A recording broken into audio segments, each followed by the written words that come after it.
right. Welcome to Let's Talk Real Estate and Stuff. I am accompanied by our tried and true partners in crime, John Whitfield of Investor Fuse, and of course, Carlos Zamora of Investor Fuse and Carrot. But hold on. Wait a minute and let me put a little surprise in it because today we have the pleasure and the blessing of having Scott Morse with us today. Scott, if you don't already know who he is the number one authority in outbound leads in a SEAL Team 6 level dangerous and cold calling. In fact, he has a 185 person army in Colombia hitting the phones to solve wholesalers and investors lead problems. Now, he isn't new to this. He has come from growing a I'm not kidding, $1 sales organization in a completely other industry, entered our wholesaling space with a splash, turned it on its head, and now provides the highest ROI channel in the entire REI space. And I know some of the people using his cold call leads, and their lead to contract ratio is mind blowing. And as if that wasn't enough, he is a master at real estate data, deciding to tackle the data problem our industry faced by opening his own data company, Synergy Data, to make sure his partners and his team are dialing and reaching out to the most motivated, the most distressed, and the most accurate data records possible. He is a truly master at the sales game, and we're lucky to have him on our show. Thanks, Scott, for coming, man. We are pumped to have you, bro. We are Dude, pumped. I appreciate it. And with an intro like that, I feel like I just need to shut this down and get back to work. Like, it's game time. I really do, man. I appreciate the invite. I've been following you guys. I'm in the shadow of the waves that you guys have made in this industry as well, too. So, I feel like I'm in blessed and good company right now. Awesome, dude. Thank you so much. This is great.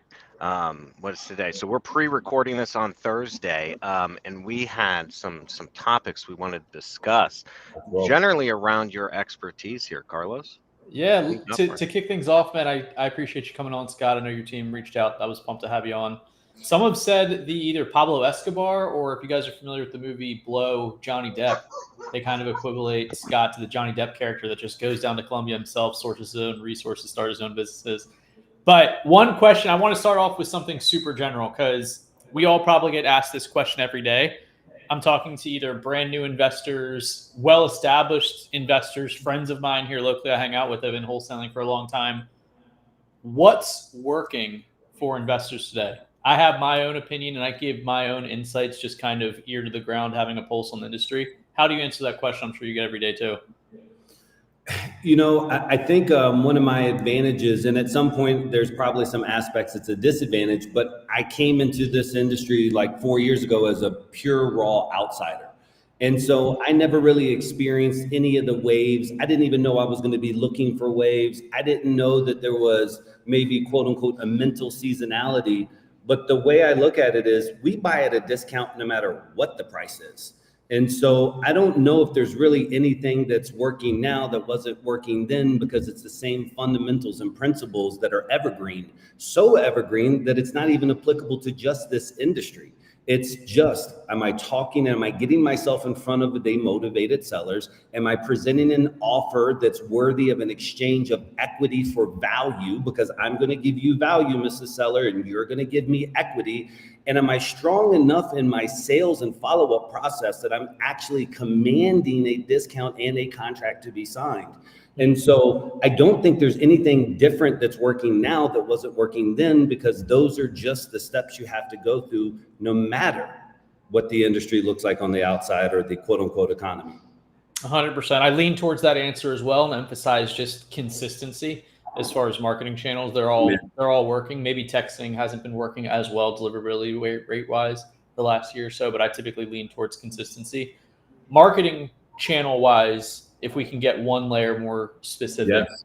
What are you seeing there? I saw a cool post that you had. I didn't take a screenshot, but you said a lot of people were, as far as like best performer. I honestly didn't even see everything that it was. I'm like, man, I'm gonna wait to ask Scott this in person, but like, what are you seeing as far as like channel wise? We can talk location. I know you work with some pretty big people we mentioned on the pre-record that are on Investor Fuse, some high volume, some of the most high volume people we mentioned. So I'm curious if we can go like one layer deeper, marketing specific, and maybe even zip code from the post that you had the other day. Yeah, and so to put a frame of reference, so I have an enterprise outbound call center, and we do outbound marketing, nurturing campaigns, et cetera. And my avatar is really high. So I get like a passenger seat, like frontline view of how their businesses operate, not only just my marketing channels, but being able to run comparisons, because I like to cross-channel data. So whatever's working in mail, let me find out what zip codes are doing best there. How's your PPC doing? What cohorts there are working best? Are you mainly targeting 3 bedrooms? Are they 1980 to 1990 builds? What's the average last sale date? So all that matters channel-wise. In regards to what we're seeing, or what it is that our guys are doing specifically in the zip codes, some of the targeting is, we love the tertiaries. And so I'll just pick, and I'm not going to say anything too terribly specific, but you take a place like maybe Atlanta, Georgia. Everybody know Atlanta works, but some of those tertiary markets, a little bit south, a little bit west, those guys are murdering it. You take a market like Richmond, Virginia, and you go a little bit south or a little bit west, and it's not that the big dogs aren't in the center aren't eating, because a lot of my clients are those center guys, but the numbers and efficiencies these just B and C markets are pulling right now, it's insanity. And a lot of the revenue, I won't say the deals have dried up, but it's gotten so competitive, and the cadence of marketing got so high during the hedge fund craze that there was no blue ocean. And so people are just calling the same people, have called the same people, who postcarded the same people. But you go an hour outside of town, and some of my most efficient KPIs, which are dials to answers and then answers to leads, are all in these tertiary regions. And these guys are getting big spreads. Very cool. Are those people having to buy deeper in tertiary markets if there's any more challenge to sell to buyers? Like selling in like I don't even know any Atlanta off the top of my head. I wouldn't know someone off the top of my head versus buying. Perfect. Macon. Yeah, Macon's a really great market. Macon also has a military presence there as well too. And so that's one of the markets for sure that we have some really strong feedback on. I don't think that you're buying anything deeper than you have historically over the past year or so. You know, I think one of the things that's helped is a lot of people, including my clientele base, have picked up novations that have maybe helped them not have to go any deeper on the sales side, but salvage some of that spread that they've likely missed because the economics have changed on the buyer side. And so that's helped a lot. I mean, I would wager, and this is unscientific poll, but 60 to 70% of my affiliates novate a certain percentage of their portfolio that they don't take down themselves. Mm-hmm. I would say that without direct numbers is what my gut's telling me as well. Yeah. Accurate. I'd say accurate. I mean, novations has really changed the game. The next thing that I think is really changing the game right now is also going to be the auction sites too. You know, auction.com's making a huge play, and a lot of people aren't talking about it, but everybody kind of switched from cash to hedge funds. And then when the hedge funds thing, everyone went to, let's just, you know, we can all kind of bring it back to Eric Brewer. Let's just say everyone goes to Eric Brewer, novations. And now that's even getting a little washed out to where everyone, I pitched it to someone the other day and like, oh yeah, I've heard of that service. Somebody else offered that to me. And I'm like, yeah, gotcha. But I see as another way of people doing it is going through some of these auction sites, like auction.com's got Spark Offer and stuff. So, I mean, I definitely see that as a way people are going to be dispoing in the future too. I think that's going to be a next big thing people are going to look to as novations kind of get pretty crowded. Yeah. And also too, the hardest part about that as it gets user adoption between all the wholesalers out there is the multitude of people who will burn the seller by doing it the wrong way or pitching it the wrong way. And so then when you come second fiddle and you truly know how to novate and you truly positioned your offer correctly, you come in behind somebody who's been burnt by a, you know, white glove service that they were pitched the wrong way because they didn't follow the brewers of the industry, who I love. I think he pitches it the right way. He teaches it the right way. I don't get endorsed to say this, but I really value him in this industry. But then you know, we got to go behind and clean up some stuff that some of the other boys left behind when they do it the wrong way. Yeah. Well, you know, I've seen some other innovation courses from people who took the other course and now they're coming out with their own. It's like what do you call it? It's like the Ike of the Nike version of it. Yeah. So yeah, I could see where that's happening, right? You take the wrong training, you do the wrong thing. Next thing you know, you're going to be burning a lot of sellers with that. What do you seeing on the dispo spaces? Like, are you seeing a higher cancellation, or are you just saying everyone now is going novations and cancellation rates aren't really happening as much as they were before because of novations? I think the cancellation rate remains the same. I think the cancellation rate is primarily driven by poor offers, not poor buyers. Ooh. And so you have a multitude of people who just don't know how to present an offer and command value and get it locked up at the right price, you know? And so that's really the issue. That's something we've talked about a lot on this podcast, is just, you know, and you mentioned it here before in this meeting, like the amount of people coming into the space and presenting things that don't quite work out. And, you know, the sellers are going with those wholesalers because like that's top dollar and the contract gets burned. Is there anything we can do about that in this space? Like how do wholesalers who That's are a good doing question. it right combat working against those that are doing it wrong? Without talking major, you know, without sounding like one of those dudes who's talking shit on your competition, because it's a very fine line between a rebuttal and just sounding like you're insecure and talking shit on somebody. You know, my answer with kind of like this weird conjecture I've noticed now that I've been so intimately involved in the industry, but the biggest guys in the industry are face-to-face. The high, like the monster volume, monsters. But there's more people that are virtual. And what I see is that that there's more activity virtually, but their cancellation rates are significantly higher than the face-to-face guys. And so I think that just as the virtual model continues to grow, which I'm a fan of, which I support, listen, I'm doing deals here from Latin America, and I have no choice but to be virtual, and I love that model. I know that just inherently has that high cancellation rate and higher than the face-to-face. And so I don't know a way to curb it other than I would just tell anybody who's new out there that if your offer you're making doesn't make you uncomfortable to make that offer, as they say, it wasn't low enough. Like these guys are just not offering anything. They're not hedging against what's going to happen when you buy virtually and you get the photos and I just went into a new market. It's going to be just like this other market I was in. No, it's not. It's completely new game, completely new territory. Yeah. I mean, there's an argument to be made with that. And it's like, you take it from a couple sides there. And it's like, and I have an example, and I forget the exact numbers. This was a couple years ago where it was a real life example. I think I had the lady at like 80 or 90. And she really wanted 120. And I was greedy. I was making lowball offers and I had her convinced, and we were getting contracts out and all that stuff. And man, I had her wrapped up and she was ready to go. The sister confirmed it. Somebody came through and gave her the 120.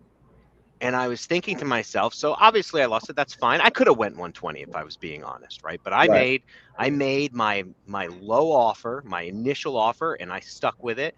And then here's the thing is I took the stance on it because I was talking about it on social media and I had people arguing with me. I took the stance. I said, imagine how pissed the boss of that company must be to know that he paid 40 grand more than he had to just to beat out the next closest person because that person didn't anchor properly. I was like, they could have anchored, found out where I was, but instead they wanted the deal. And listen, I tracked the deal and I know it sold to a flipper and they dispoed it perfectly fine, no problem. And they made it look like probably about like 15 G's. But like, dude, you could have beat me out at 85, 90 and taken it and made an extra 30K. But argument was everyone called me greedy and said, well, you didn't get the deal. Now you're whining. I'm like, I get it. No, dude, you made more off of that. So for me, I always tell people when I talk about being aggressive on the phone is that you will lose more deals by not being aggressive enough than you will ever lose by being too aggressive. Why do you say that? Love that. You will, so I'll repeat. Yeah. So you will lose more deals by not being aggressive enough, not following up, not asking than you'll ever lose by being too aggressive. And so what happened is you played it. There's always going to be those occasional, but the fact that you have the fortitude to make those types of offers, even though it didn't go on that one, the fact that that's in your DNA, that you are able to make and justify those types of offers means that unlike that other guy who's either in business, out of business, who knows, but he's not making real deal spreads. So he's going that path of least resistance and he's always going to be treading water. He's never going to build a nice foundation of something that him and his team can thrive off of. in theory, right? Because he's not being aggressive enough. So I don't mind losing an occasional one here and there because I know on the other ones, I'm just winning. Yeah. Over the course of time, it balances out. Law of large numbers. Oh, yeah, more times sure. than not, over a certain amount of time, it's going to balance out. Yeah, I mean, you're talking the difference of, what was it, like 50, 55K versus 15K. And I mean, that's a huge, when you're talking operations, it's a huge thing. But, you know, at the same time, it's like, and that's just obviously one case, but it's like, man, you see the person was probably thinking, I would rather get this than lose this. 15K is better than no K type of thing. And that's generally a motto that I see a lot of people taking, you know, when I talk to people or even go to these meetups. And it's like a lot of people are just, they're trying to give the seller what they want, because it is, I think you said that it's a path of least resistance. And that's a hard battle to kind of tread when you're here anchoring and following proper sales process. I mean, do you see that as an issue, or do you just feel eventually those people will fall out? So I think you create the behavior by incentives. And so hopefully everybody out here who's got closers has some type of pay adjusted, you know, scenario there where, hey, your spreads need to be a minimum of 15K for, let's say, 8 points. Anything over 15K is 10 points or whatever it is. But nobody in this industry, in my opinion, should be paying a flat percentage on spreads to your closers on any wholesale deal. You have to have some type of trigger in there based off the size of deal. And that helps you ensure that that scenario that you talked about, they're always finding the bigger one because they're not spending the marketing dollars. Nobody will ever love the leads as much as the CEO does. He doesn't pick up the phones. So true. Pay for it out of his damn pockets. And so you need to have a trigger to make sure they make more when they get bigger spreads. So hang on. So I make 15K, I'm making this up, I get 7% or something like that. But if I get you a 30K spread, I get 9%. Is that kind of what you're saying there? It should whatever it is. Exactly, right. And then so anything over 30K, maybe you get 12%. Oh my God, like people will be flipping out. You get a 50K spread, you get like 15%. Your guys are going to be, I don't do that. I never thought of that. I have a flat rate. I mean, you just changed my mind. Yeah, the one thing you'll have to look out for, and the one thing that was really peculiar about this industry, I thought more closers created deals than actually take deals. And then I got into it and I realized that the bulk of the industry, and some of it's product related, seller related, right? Like you can only squeeze with so much equity out of an opportunity that exists, right? But other times it's just not doing good enough discovery. So you want to make sure that people are actually reaching for those milestones. If not, then you have more of a cultural thing that can be worked on as well too, where we're celebrating those bigger wins, where they're getting up in front of the room and they're talking about those bigger deals. You just want to make that the focal point of the office, which is, okay, who's got the biggest deal this year? Who's got the biggest deal this quarter? And that will help drive these larger spreads. So big picture here. Yes, sir. So we just talked about needing larger spreads to scale, feed your team, and grow. And you made a kind of a side comment when I gave my example, and you're like, I don't know if that guy's in business or not in business or what.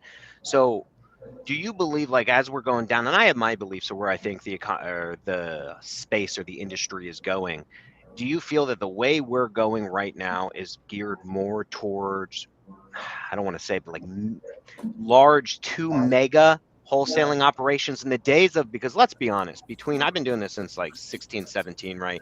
And back then you could get in, you could just do it. It was just a free for all the way up until like 21-ish. And then it just went haywire.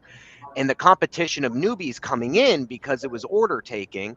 Do you feel that that's now going out of the way? You need money to play the game, to really get the leads, to really follow up, to have the skills, the training, to take them down, to navigate all the legal stuff going on now. Do you feel that the day of, I have no money, I'm working this part-time job, like I want to get into this space and I'm going to grow my team that way, do you think that's more going to the wayside and you have mega guys like Nick Perry, the Casada brothers, these guys that are just going to dominate because of their team and their money spend? Yeah, I think, I came into the industry, I didn't know any better. And I would have kids call me up and like, hey man, I just did drop shipping and I made a bag there. And now I'm going to get into wholesaling. And by the way, here's my NFTs. And like, I was like, what is going on with these kids? They're like, I'm gonna pay you $5-10 grand and I'm gonna get a Lambo, right? I'm like, no, you're going to get a job, bro. You got to call some leads. This is a job. So that's what you're going to get when you pay me. You're going to get a job. But that's really weighing down. Like I really don't get too many newbies anymore. And some of that's also my positioning is trying to be more of that higher authority avatar. But for the most part, I can tell you who's still around that I intimately have witnessed. And it's the guys with the capital. And typically they have a higher blend rate. I don't know if I have a single customer who only wholesales, maybe a few. But for the majority of them, I find that they're investors. They might be still heavier on the wholesale side, 6 out of 10, but they're definitely churning some big spreads for themselves to keep the liquidity going. So yes, I definitely see the bigger guys more prevalent in the smaller guys. Now the coaching for the smaller has gotten stronger than ever, but the guys who actually graduate from course to deals, I think that gap has gotten wider. Just a side note, I've been talking about this for a while. I would love there to be statistics on graduating from course to deal, surviving, making money, and thriving. I would love for somebody to keep the stats on that, buying a guru's course and then actually succeeding after it. I wish there were stats for that. But I think just circling back, like, yeah, I get that. Like, I think the mega wholesaling companies, I think, especially with the advent of the licensing requirements, illegal wholesaling, where you have to buy, like, I forget what state it was, you can't even be looking for a buyer prior to closing, otherwise that qualifies you as violating their law. So you have to take it down, then look for the buyer. That takes some money.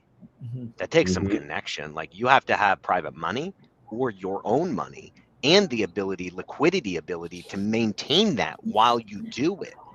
So that cancels out, I don't know, I mean, I'm going to make this stat up, what, 90% of people? Oh, yeah, absolutely. Yeah. That's crazy. So you can't remember which state that is? I hope they all don't do that. Either Virginia or it was a more recent one. Oklahoma has like a non-advertising policy, but I think it's Virginia or something. Just did something so stupid. Whatever the one that just happened, the most recent one is the one. Yeah, I think it was Virginia or South Carolina. Yeah, something, I don't know. I think it might have been South Carolina. Yeah. So now let me ask you this: are you going to, if I come to you and, man, I got this team, and I'm like, man, I want to tackle South Carolina, Scott. Let's go after that. And you're like, well, man, it's illegal to wholesale there. I'm like, dude, I got the ability. Do you feel that there's opportunity there for that? Because obviously restrictions create opportunities for those that can navigate them. Emphatically so. I got some killers in Chicago right now because Illinois was one of those states that passed. And Illinois is a funky state anyways, that you can get really bad areas. But these guys are murdering it. And it's really because they passed restrictions in that state where you have to have like a brokerage in charge, or have to run your deals through a brokerage house. And so when I see these restrictions pop up for those guys and gals who can double close, it turns it finally into like a market where, like, hey, you can play ball a little bit now. We got some arm room. We got some wingspan now, baby. You have barriers to entry. Yeah. Our space is the only space, well, not the only, but is a select few that have zero barrier to entry. And I feel that, like, the regulations is a good thing, because I think there should be barriers to entry, because I think that provides some level of, I don't know, I was going to say ethics, but I guess barriers to entry don't define ethics, but you get where I'm coming from. But I'm just saying it does limit certain demographics from and intelligence levels. And by intelligence, I don't mean IQ, I just mean ability, I guess, is like your ability to do the deal, do the right thing, get the deal closed, sell it, because ultimately we are serving the seller. So, like, yeah, I mean, I get where you're coming from on that. Like, if you're crushing it in Chicago, and that was one of the original law passing states. Huh. Yep. Interesting. Yeah. I've got a question for you. So, obviously, you deal a lot with cold calling, and it's the space has been he's mildly. He multi-line dials probably instead. The little tone goes off in my ear nonstop. I mean, the industry has gone through these waves of, direct mail, and then there was cold calling, and then texting had its heyday, and texting has a lot of barriers to entry now and continued kind of compliance. Why did you stick with cold calling? What do you like about cold calling? And how much success are you still seeing with cold calling right now? Yeah. The number one, so it was by accident. So I partnered, he was probably people just talking about the Cazada brothers.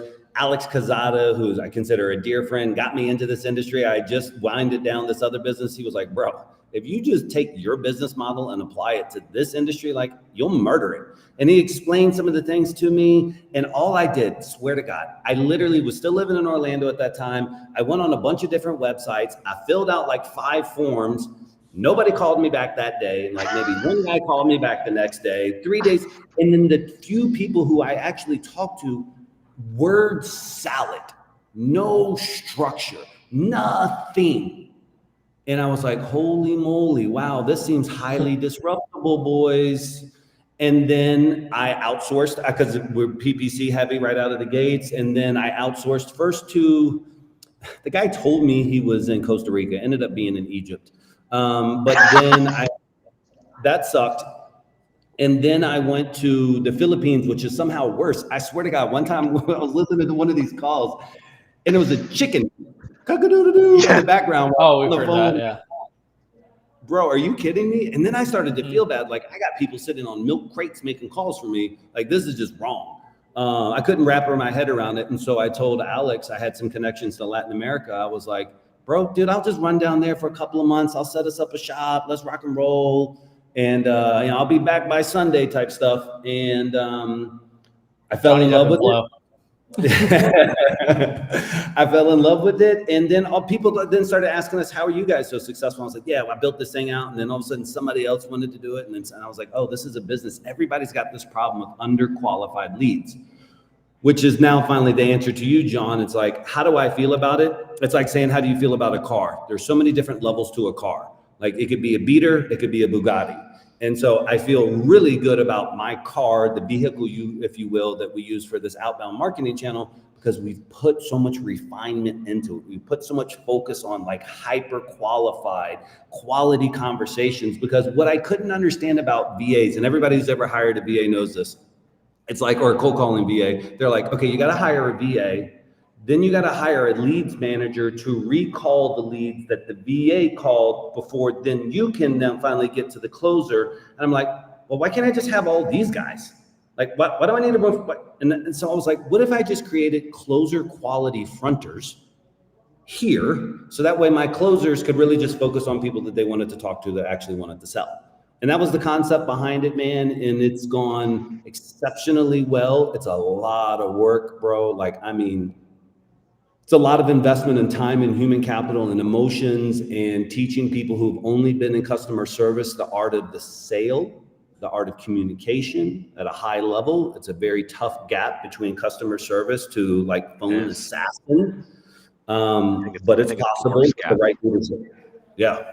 I definitely think it's the worst gap to train. I think there's so many, but obviously I'm not saying you're not successful at it, but I found when I was training my team, it was the customer service one. It's, you got to beat it out of them. They are formal, polite. The training, it was always hard versus getting somebody who had some other type of retail experience or sales experience. They talk to people differently. It was always hard. You should see, and I feel so good. I get the sweetest messages from these kids, but when you've done customers, when you live in a Latin American country and you can monetize your linguistic skills, in other words, you speak another language, whether it be French, English, whatever, right? You get these jobs and you stay in those for the most part, right? Because it pays more than any other job. And so you'll have these kids who've done customer service for 4 or 7 years. They worked for Nintendo, they worked for Target, they worked for Uber, all these places. And their self-confidence is deflated every day. Yeah. Yes, sir. I'm so sorry. My apologies. Please, oh, sir, please don't. Oh, yes. And so like, I have to build self-confidence. That's really the primary thing, is like trigger reaction and getting them. And then you start seeing them, they start strutting their stuff. The little wings come out at the office. Like, we work on confidence, phone confidence, and then you can finally break through. But it probably takes, I mean, our training anyway is about 45 days, but it takes every bit of that to get them out of that I'm a victim and now I'm a boss on the phone. Yeah. What are the main principles or bullet points of that, of building confidence in someone over the phone? Good question. So I'm a big fan, and you would think that people don't like this, but they really do. I think this is one of my greatest lessons I learned as a CEO, particularly at quote unquote scale, even though I know there's so many bigger companies, but accountability and visibility. And so one of the things that we don't do is we're like every movie that you saw in the 90s or whatever, when the guy in the play and the names on the wall and who made the team, who didn't. We are exceptionally visible with the joys, the highs, and the lows. So everybody knows where their numbers are at. We're constantly playing live calls. We're constantly getting good feedback. We're constantly live coaching somebody, giving them that excitement. And as soon as they get that little miniature win, boom. If you guys have ever seen on social media, every single time somebody sends a lead where the lead's under asking price is under 70% of ARV. That's what we consider a qualified lead.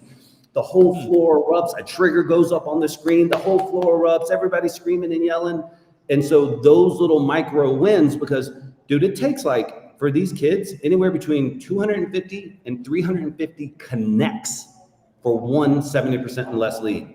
That means you might talk to 349 go kick rocks, you scumbag cold caller, before they get that one person who's like, oh, I'm the right person and I have a real motivation and a timeline, et cetera, et cetera. So you just give them, you celebrate their wins, no matter how small it is. And momentum is everything. I love that. Can any personality type be trained into a fronter closer or a sales position? Or to what level do you think people are just naturally born inclined to be good at sales and acquisitions? Because we've talked to people on both ends of the spectrum. Like Steve Trang is a believer in the system that anybody, you could plug in any single person, including an introvert like himself, and they could be a closer. Versus I would say the majority of people say it's at least some level of innate ability, personality, etc. Zig Ziglar, I think, said it best is nobody was born a salesperson, not a single person out there. So I think these are all processes. And if you treat them as steps, like I'm probably never going to be a master bricklayer. But you give me enough time out there, I'm going to build a house, damn it. And so I think there's definitely some nuance to be an exceptional closer or a qualifier, but to be a solid company that you can conquer the world with, I think everybody's got it if you have the right leadership people there, because it's not that everybody can follow a script or remind rebuttals, but how are you communicating to that person? So you got to make sure you have a leadership team who can work with that introvert, just like they work with that extrovert, or somebody that's more verbal learning, or somebody that's more literature-based learning. And so we really try to handle that spectrum. My core, I know this is going to sound bad, my core hiring criteria is, are you C1 or higher English? Like, are you native? Bro, if you speak native, I'm gonna change your language. I'm gonna change your life. Like, if you speak native English here, I'm going to give you the skill set to be a better communicator, to be more confident in yourself, to set personal goals, business goals, and to make more money than you've made before. People want to be part of that, so they stick around, even if it may not be 100% in line with their native personality type. I love that. As a leader, as a high-level entrepreneur leader going in different industries, I'm curious, how do you build self-confidence for yourself and maintain high level of confidence? I'm really tough on myself, probably to a psychopathic degree. It's not good. It's not good. Sometimes I think about it and I'm like, man, I really should not be so tough on myself, but I'm addicted to it in a way. Like I just ran a marathon on Sunday, which was cool. I had no business running the marathon, literally none. Like at kilometer 27, I was just like, why? This wasn't even on my goals list. This is stupid. Literally, I'm like, what am I doing? I just want to go to that cafe and have dinner. But I'm a big person of patterns. And so I have a really dope morning routine that I've set for myself, and I keep myself accountable to that. I have my annual goals, everything that I write and rewrite down every morning on my mirrors and stuff. So it's more habit than it is motivation at this stage, but it's personal accountability. It's the main drivers. Yeah. Love it. Appreciate you sharing that. KPI wise, do we want to jump into anything? I had one thing. Before we go to KPI, I wanna pose something for our listeners. Now I understand. Can I also give you a quick shout out? The Auburn gear is just fresh as you like it. So fresh. I wanted to fire that off earlier. I didn't get a shot. He's so comfortable. Bro, I'm just a proud dad supporting my daughter and pretending that I'm an Auburn student too. That's it. I'm pumped to have a team to root for. So that's how we do it. So here's the thing. I understand you cater to a very well qualified team. Very exceptional team. I know you have high standards for who you let into your partner group. And you got to be good at what you do. But we also know that there's a couple levels below that. And so what I'm speaking to now is, let's say we got someone, maybe I'm either solo or I got a small team. I have the money. I am marketing, and let's say I'm doing PPC or PPL, right? I'm not dialing because I don't want to have all this extra stuff. So let's be honest, like you and I could probably have a combo about how much money it actually costs to properly dial. There's so many things that go with that people misunderstand when they want to compete with somebody like you, but I digress. But so let's say I'm doing that and I come to you and I say, man, like, what do you say is my best area in the country? Like, if I had to pick 3 cities or areas or markets that I could really focus on to get my teams the best leads, and I do novations, so I am a well-rounded, but I'm a smaller organization trying to find bigger spreads so I can actually get to the level where you'll accept me and I can partner with you and really hand off my marketing. But today I'm just trying to get the best quality leads. Where do you think I should go? Like, so I was looking at it before we got on today, and I was really debating on where I would say. And I was looking at, obviously, Florida, but I felt that was saturated. I looked at Texas, and then I was really focusing on North Carolina, and I was like, man, but I think this is what anybody would say. I think everybody would say those states. And I was like, so are those probably the worst ones? And I was like, you know what? I'm really curious as to what you're going to say if I had to focus on either states or cities, because with PPL, you could do states, cities, markets, counties, zip codes. Like, there's various providers allow you different ways. What are your thoughts? Great question. I don't want to scare away to also, just to lead into that, the newbies. I think that having the heart and the baseline infrastructure is something that's really noticeable. Like, one of the things I look for from a disqualification pitch on onboarding somebody is like, do you have a CRM? Do you have nurture sequencing set up? Do you track your KPIs? And I'll just start asking them these questions like, hey, what does your drip sequencing look like? And they say, hey, well, actually, I don't have it set up yet. Like, these are all like disqualifying factors. But every giant started out as a minnow. So it's like, just because you're a minnow doesn't mean that you're not worthy of greatness. It just means that, we want to find out why you're there. Because sometimes you just need a good break and a good marketing channel and a couple. You need a good spread. If you're disciplined and you don't wantonly spend your money, like, you're not gonna do any of that crazy. If one good spread could potentially change the trajectory of your company if you reinvest it. A 150, 80K spread or something on a big deal, that changes what you can invest back in. So what are your thoughts on that? Like, how do I get to that? Yeah. So I think there's definitely a correlation between what I'm going to call CPD, cost per deal, and spreads.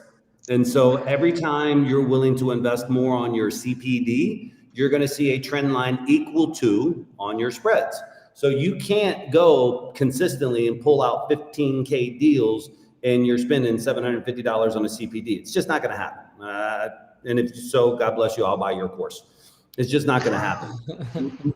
Most markets out there, I mean, 4,000 to 8,000 for a kind of a B tier market cost per deal. Okay, well, that's a lot. That can add up. And so to answer your question about the regions, what I look for is where's got a really comfortable, good CPD, but has a tier 1 level spreads. And so I would tell everybody, do not be afraid of attorney-client states. If you're going to negate that out of the equation, then my answer would be likely different and I'd need to research it. But I love the Northeast.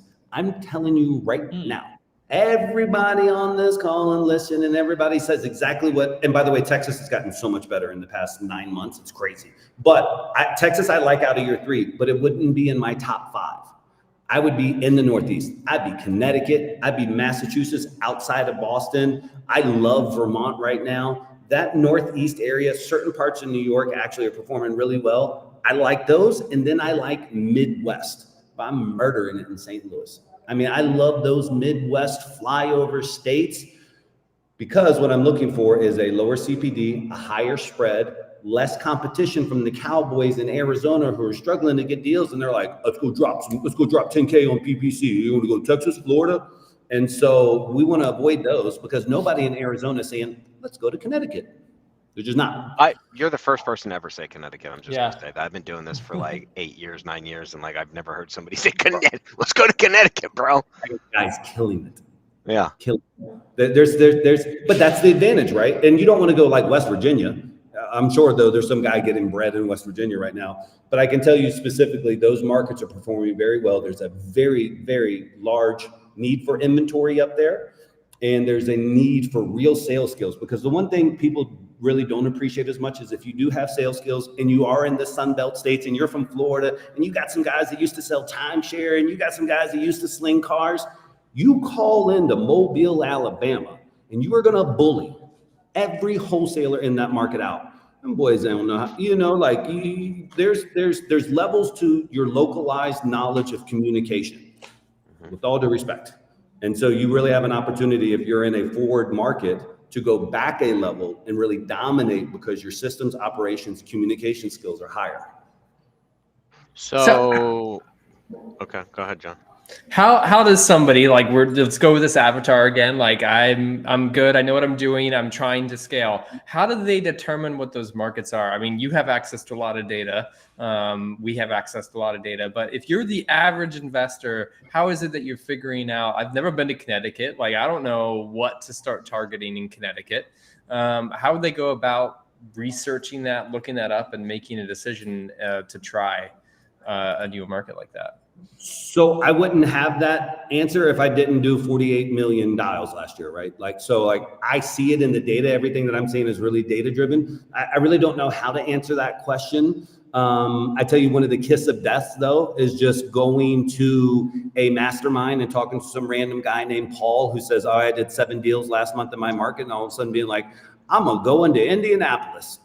Like, you should do a little bit more research than that, bud. But, I think looking at Investor Lift is a very unique thing. Looking at some of these other dispo platforms and places to see what type of inventory is moving, how much inventory is on there. Those are options. Obviously, cash buyer density search is really, really, really important. Even when we go into a known market, I want to know which zip codes are performing the best in the last 6 to 9 months in cash buyer activity. So there's some of those more granular ways, but I just have a unique perspective, blessed because we're calling so many places. I know, because for my world, dials to answers, answers to leads. And those 3 things tracks education level, tracks prices of home. More people with Android phones answer. iPhones now have this little like default setting that can be done where if it doesn't recognize it, automatically sends it to voicemail. Like, all these things now go into equations when you're running a call center. That KPI that you mentioned earlier, the dials to answers, answers to leads. That's how you see your business in like the matrix code. If you're familiar with the matrix, like the green font, that's essentially how you look at like markets and. Yep. And there's one last. So really, it's so simple, but it's so complex. But everyone has its own batch of levers to adjust. So this is like the high level, but it's dials to answers, answers to leads, leads to deals. And those are your 4 pillars of an outbound campaign. And it could be text to leads or text to responses, responses to leads, leads to deals, whatever it may be. But for cold call, that's what our 4 pillars are. And then there's a lot of moving and finagling to do to be able to get it dialed in. But you can do the same amount of work calling Los Angeles. You can go through the motions in Los Angeles versus Hartford, Connecticut. But for 10,000 dials in Hartford, Connecticut, you're probably going to walk away with 5 to 7 people who want to sell under 70%. 10,000 dials in California, you're not even going to get a lead for the most part. Not anybody who wants to sell for that much of a discount. So as Papa was saying, like, yo, what's the amount of cash it's going to cost to get involved? And that's why it's got to be market specific answer. Yeah, but like, so here I am. And I got a CRM I'm using, Investor Fuse, and I got my team, maybe 2 guys, whatever, and I got a dispo guy and a sales guy maybe, right? And again, I'm doing PPC or PPL, so I'm keeping my admin low. I'm not crunching data like you. How do I now go and dispo? Like, how do you tell me to go and dispo all these deals. Now, before I was just in one state, I was in my home state. And now you're telling me I got to go up to Connecticut. I'm going out to the Midwest, let's say St. Louis, Memphis, those areas out there. And now I have all these other markets to kind of dispo these deals because, again, it's not necessarily a buyer problem, right? It's your dispo problem. It's a sales problem if you don't move that deal. So what would you suggest? I mean, do you offer anything to help us with that? Or like, are you just saying, hey, man, I buy the do. cash buyer data? No, so I do. And so people can go to lamasuleads.com/dispo if they need help dispoing a deal. It doesn't have to be our clients. I built it for my clients, but anybody can dispo a deal because we're so tied in on the buyer side. But I don't think that that's necessarily the correct answer. I think what I would tell somebody is, I don't like the scenario you just painted. I believe in putting a flag down and then building it up and then moving to your other cities. So you shouldn't be like, okay, well, I'm gonna do Connecticut and I'm gonna try Vermont because he said that, and I'm gonna try Indianapolis. No. Do whatever research you want, flip a coin, I don't care, but whichever one you go hard into and you plant your flag. And then as you get your deal flow up, and you're gonna novate some, baby, anyways, in the beginning, why not? And you're probably gonna partner with some JV, some major players there. Everybody's in masterminds. You can ask who's the major player in Connecticut. You can borrow somebody's in whatever dispo account, but I would get established there before I started. And that's the thing I do see with PPL, with Love. I see a lot of new people because the barrier of entry is lower in PPL, that they spread themselves so wide that they do have this dispo problem. And it's not even they have a dispo problem. Let's just be honest. They have an offer problem. They don't know the market well enough to make the right offers to be able to dispo the damn deal, but they blame dispo because they'll never blame themselves. Versus if they did 10 offers and lost 9 of them, they would finally see the pattern in their offer that was wrong, so their 11th one could be better than their 10th one. And that's where people screw up. I dig that. So what I gathered from that is expanding is okay. I call it mini nationwide, not full nationwide, but like a miniature version of it going into multiple areas across the nation, not ideal. But JVing with somebody, and we've talked about JVing here quite a bit as a form, just partnership in general with other bigger players. And you're saying that would be an ideal structure where you get to know them, or borrow some of their stuff, whatever, but just generally find somebody in that area and say, hey man, like I got this deal, I got this, like I'm new to this area, let's go and partner on this, we'll split a 50-50, whatever the split is. And slowly you either keep doing that or grow into your own dispo in this new market, stake your flag, go again. But not, and what I find interesting about this is what you just described is what it used to be in 2017 to 2019. And a lot of people don't know that. So back in the day, you would go into one market, you would scale that market. And so I was more localized, right? I would do Tampa or Lakeland. And then from there, scale it, build my buyer, go into Tampa, scale it, build my buyers, go into Orlando, then Daytona. And so I would move from we did it on MSA. Now we're all talking about states and major areas, but like you'd go MSA to MSA or county to county and build from there. And then 2020 came along. Investor Lift came out. That all changed. You were unintelligent if that was what you did, because everyone's like, well, you're leaving money on the table with this software or with this internet technology now and the data available. You should be doing nationwide.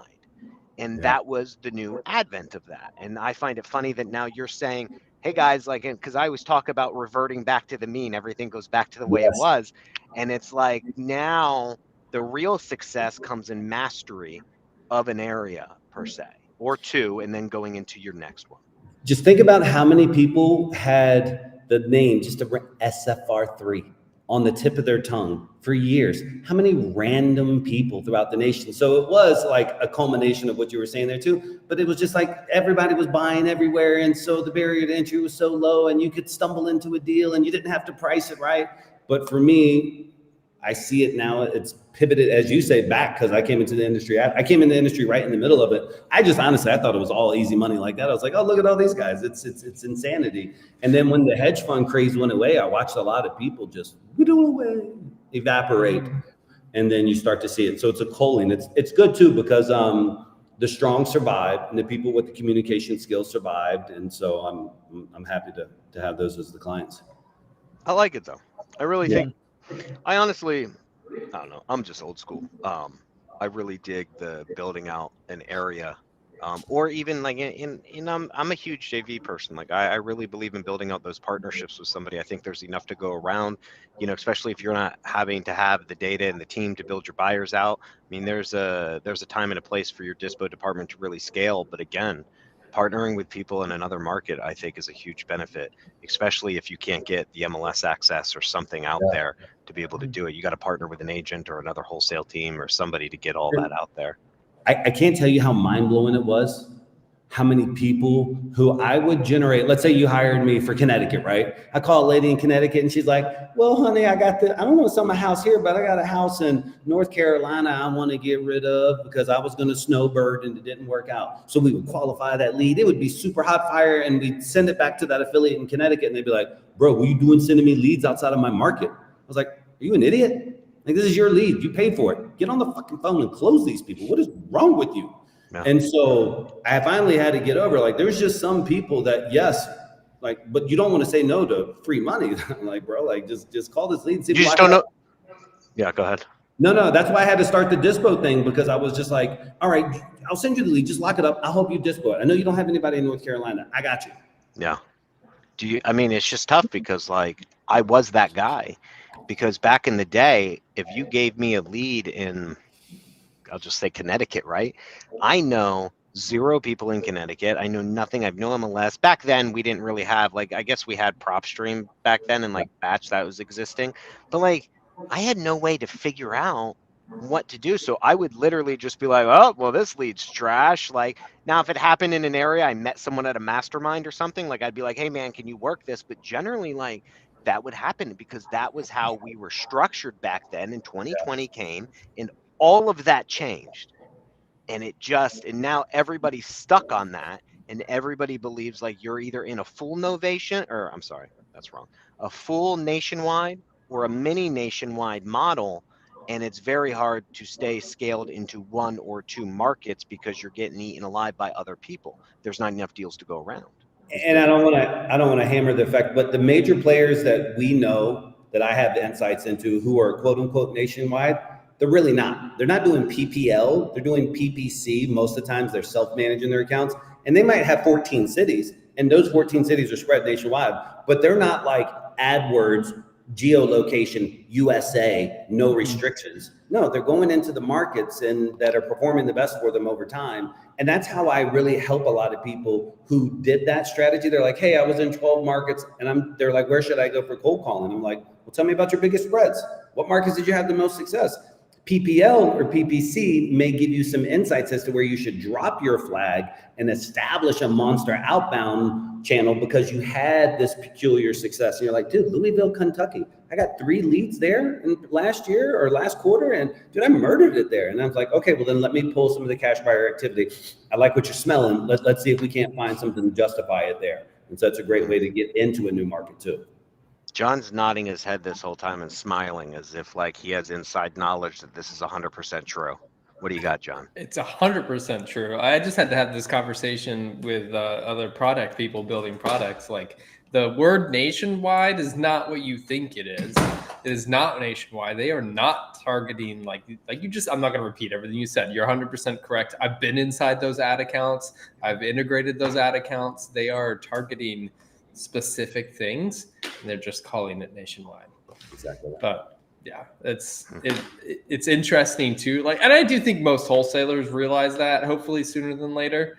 I don't think many people are going, and maybe some dumb people are going into Google ads and targeting nationwide, but they'll go PPL. They'll go PPL, and they look at it like a lottery ticket.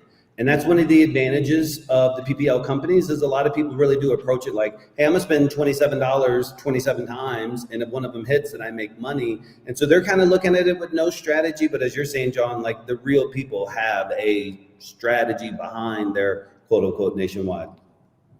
Yeah, they're absolutely looking for the better spreads, and they're looking for the market's cash buyer density. Same thing. Like, I mean, you could get somebody who's willing to sell their property anywhere, right? But like, if nobody's going to buy it, then what's the point in offering that up as a contract? So yeah, it's really interesting.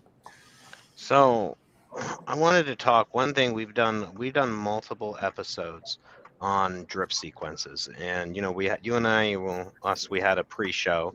We kind of talked a little bit, and then I get this vibe that, and I don't know if it's 100% right, but that your motto is aggressive. It's like, I'm spending money. This is my investment into this, and I am going to do or die to get these people on the phone. Either you tell me to hit the bricks or you say yes, but I'm not giving up until I hear from you.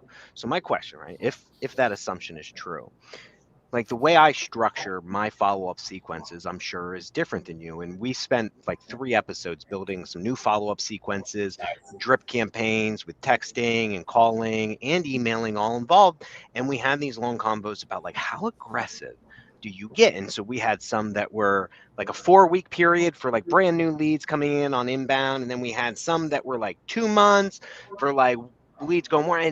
But again, in between, we're leaving all these days, and we're like, how often is correct to actually get these people to respond? So like, what would you say is if we broke it down to like a brand new lead, and then like, I don't know, not old, but like somebody in your system type of lead, we'll say a warm lead going cold type of thing.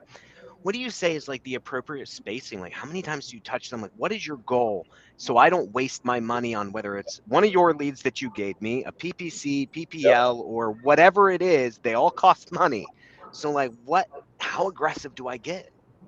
For the people that are listening and still engaged into this is going to be probably the most value that I can provide, because I'm such an avid believer in what I'm about to share.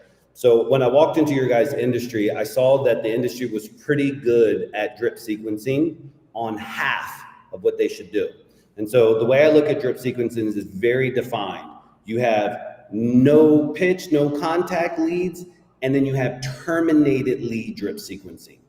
And this industry is really good at this. Like, hey, like we couldn't get them on the phone. Day 1, text them this. Day 2, text them this. Day 3, day 10, okay, well, we talked to them, but they never let us come to their house. Like the industry's got that down. Where I see the biggest gap, and where we're printing money on the back end, is the go F yourself leads. The people who said, I would never sell it for that much. I'm listing it with a realtor. I'm working with another wholesaler. Not interested. Everything other than the magic 3 words in consecutive order, do not call. But every terminated disposition in our system has 2 really unique things that happens. Number 1, it has a follow-up sequence based on that disposition. A not interested is going to get a different cadence than a once retail, than a working within a realtor and working with a wholesaler. So those are like the 4 core components right there. Because if somebody wants retail, it just means it's not the right time and price. And so we want to keep on. But that's where I think everybody's kind of got this. You can't really screw that one up too much, but there needs to be a lot of focus on this. And then here's how you really accelerate this. So if somebody says, hey, go screw yourself, I would never sell the house for that price. F off, you're a scumbag, click.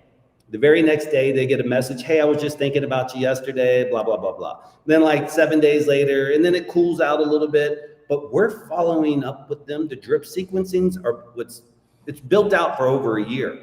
But the best part is about every quarter to 4 months, what's so beautiful is it forces it out of that trash bucket. Because that's what a closer thinks. Like, oh, they told me once retail, it's trash. It forces it out of that trash bucket back into a closer's hand for a human touch.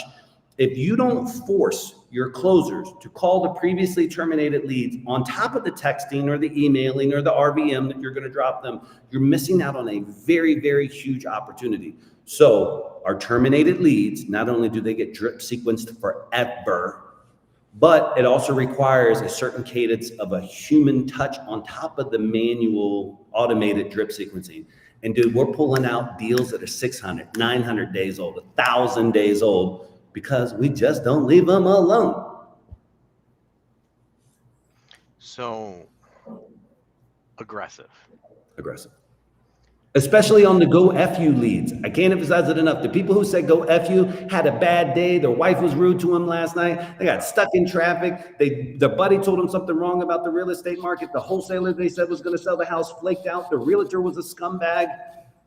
All of these are reasons to keep nurturing them until their house is sold. What's your form? Email, text, call, all of it in between there? Or what are you Text, doing? text is the primary driver, and then phone call, human touch.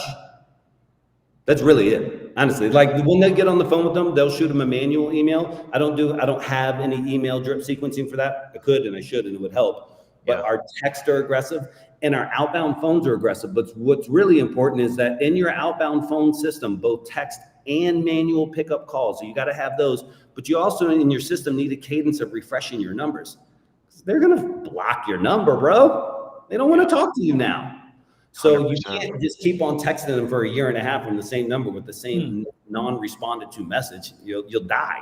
You're literally talking to a ghost. So on the email thing, bro, like I don't even know what position I am to give you advice since you're crushing it, bro. But emails, definitely, I find that the email on my follow-up sequences when I look at the lead tends to be somebody with a job, like an actual, like a white collar job. And so where they're not responding to my text, when they're sitting down at their computer, and my texts and my emails are very similar on the same day type of thing. Like I'm just trying to figure out how you communicate, like which is your best method. And I find the emails now, whereas the lower income fast food service workers, the people in extreme distress, I don't have the money, they never email. They never, bro, I don't even know if some of them have emails.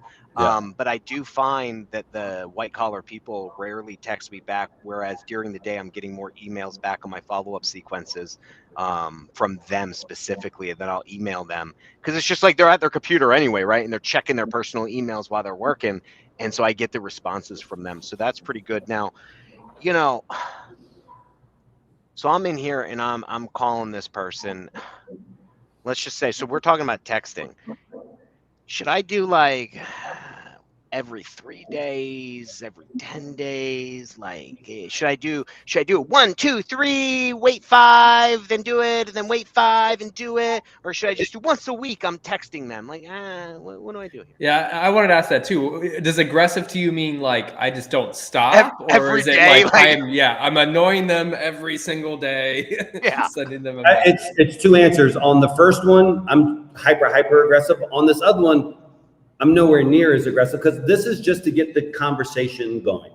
Once the conversation is going, based on the disposition, like if they're working with a wholesaler and like day 5, it's sending them a message. Day 11, it's sending them a message. If they're listing it with their realtor, the cadence is longer. If it's once retail, then that cadence is even more elongated. But again, we're calling and it's like, hey, Miss Jones, your file was on my desk. I've been keeping it on here. We were, really interested in your property back then. I just wanted to see how it was going with your daughter's this. And so having that rapport is really important. Again, I watch so many people that once the lead has told them, I will never sell my house to you, they never call that lead again. And then the worst thing is they leave themselves really negative notes. Seller was a jerk, cursed me out. And then they read those notes later because now they're human. Now and it's not their money their CEO spent. And so then they just decide not to pick up the phone. So how we have it's forced where they literally have to. In regards to both now your questions on the front end, I'm really hyper aggressive on that front end on touch points where it's like really every day they're getting a text message for the first certain amount of days. We've fluctuated it a lot for like 21 days every day, 7 days. What we tend to find out is we just get them on the phone. As soon as we get them on the phone, we change them to a disposition where it cuts off that cadence. Like anything that's set for a callback, if we get them on the phone, finally they're like, dude, I'll talk to you next Tuesday or whatever it may be.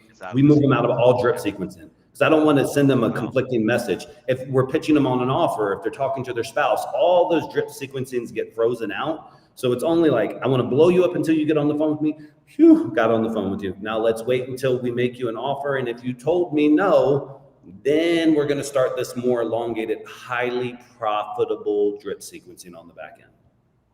I think it's funny. It goes back to when we were talking about the type of person on the phone.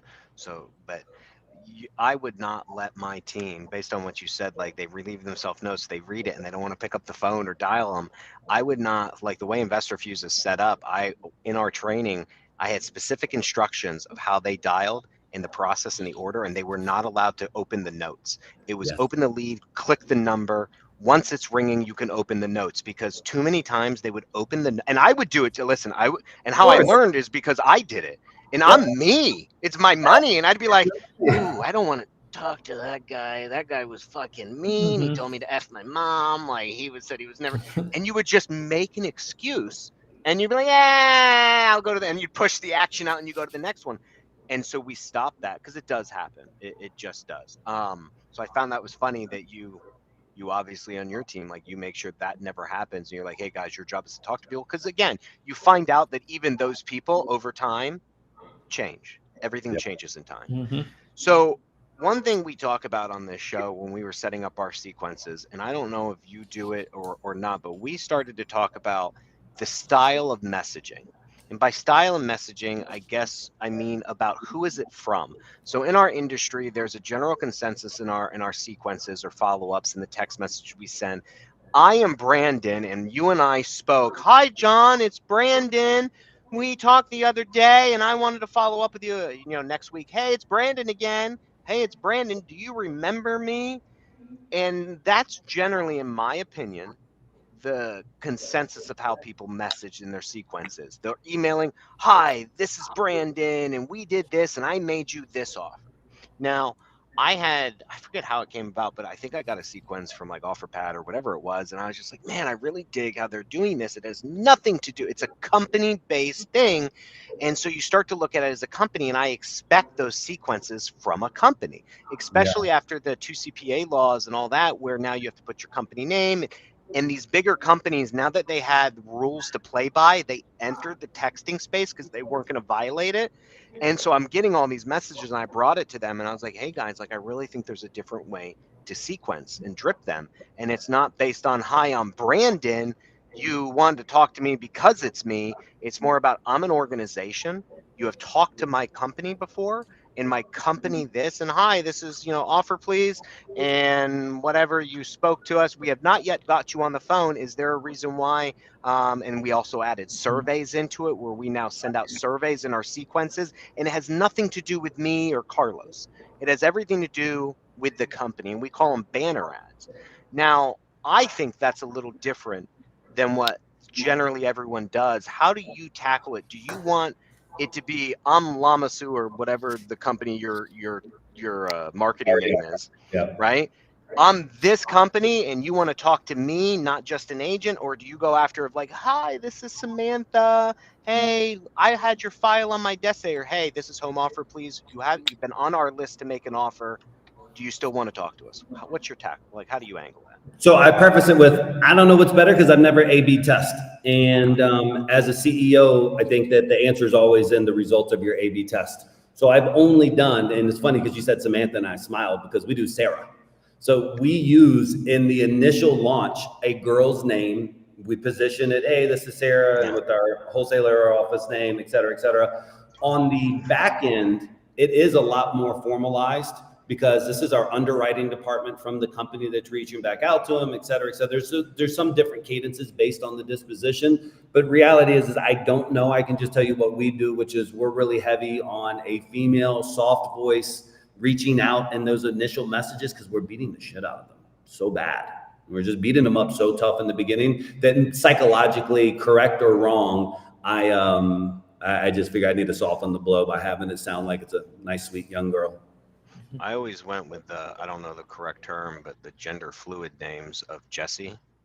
It could be a guy, it could be a girl. You have no idea. It's just Jesse, bro. Like, and that was the name we always went with on our marketing stuff for RVMs, text, everything.